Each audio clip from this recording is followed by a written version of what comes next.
home, I think of a place where there's love overflowing. I wish I was home, I wish I was back there with the things I...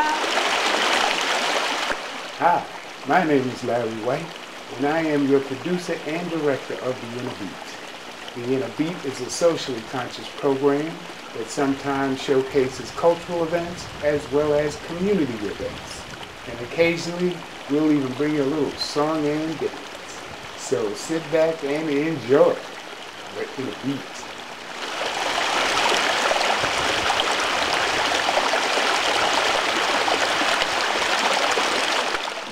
Brother Shango Blake took the school he was in from the lowest performing in the district to the highest performing in the district. And he did it. He got rid of the gangs. He got rid of the kids fighting over different kind of clothing, about who had this sneakers and that sneakers. He put all the kids into uniform. He got them to use their rap music to reinforce the ideas of the school, and got them to also reinforce his academic lessons. When they would argue over whether or not they should wear uniforms, he'd tell them, yeah, okay, but then put it in the essay. And the essay, we'll talk about it, but the essay got to be grammatically correct. And after transforming that school and receiving accolades from the entire community, the Board of Education, with their system of investigation, so on and so forth, came and accused him of financial mismanagement and basically almost said he was a thief. In fact, the first stories that ran called him the principal who stole the kids' lunch money. They completely destroyed his reputation in the papers, and then they tried to back up what they said with 2 years of investigation. 3. Well, in the end it came out to be 3, but when they first attacked this other thing, after the end of 2 years of investigation, when they came up empty, they put in a charge and charged him with corporal punishment. Said he had struck one of the students.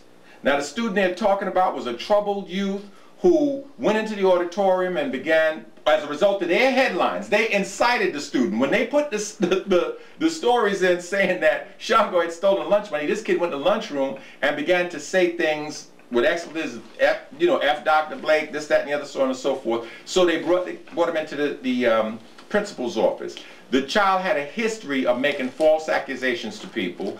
He claimed that in that encounter that he had, that Professor Blake, that Brother Blake had choked him. Well, let me tell you something.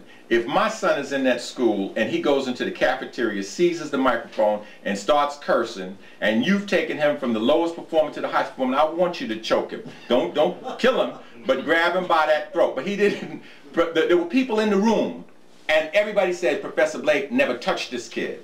But understand, they had this child who would be willing to say this, and then they had nothing in their financial investigation. So the thing is going through the whole process now. Of course, the financial things comes out, said he never took 1 cent. Said everything that was spent on the kids. They put it in there that he had gotten limousines. They didn't tell the people the limousines were for the kids. He had a opening.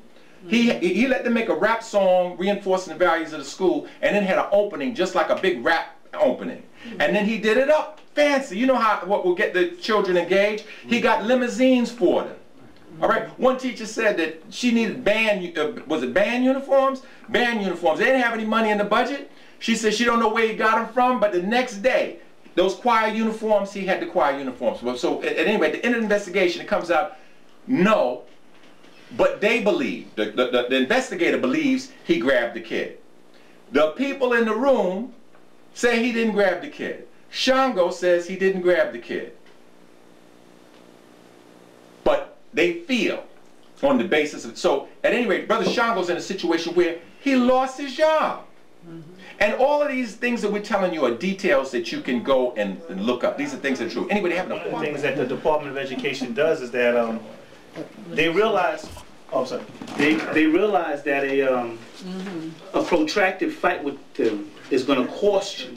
And so they hope that at some point they'll break you financially. And once you're broken financially, regardless of your right or wrong, you don't have an ability to finance your resistance. So the biggest help that we can get is to continue to support us financially, not just at the rallies, but beyond. And if you want to get more information about that, then you can speak to Professor Blake right here.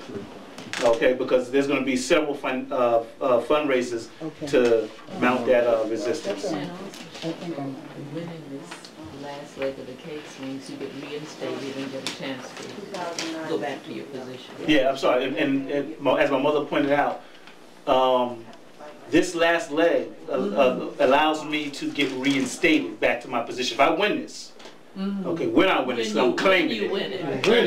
I will go back to my rightful place. Wherever God says that will be. Right. All right.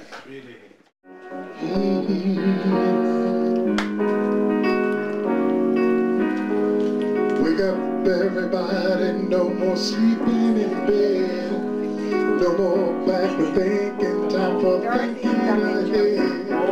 The world has changed so very much from what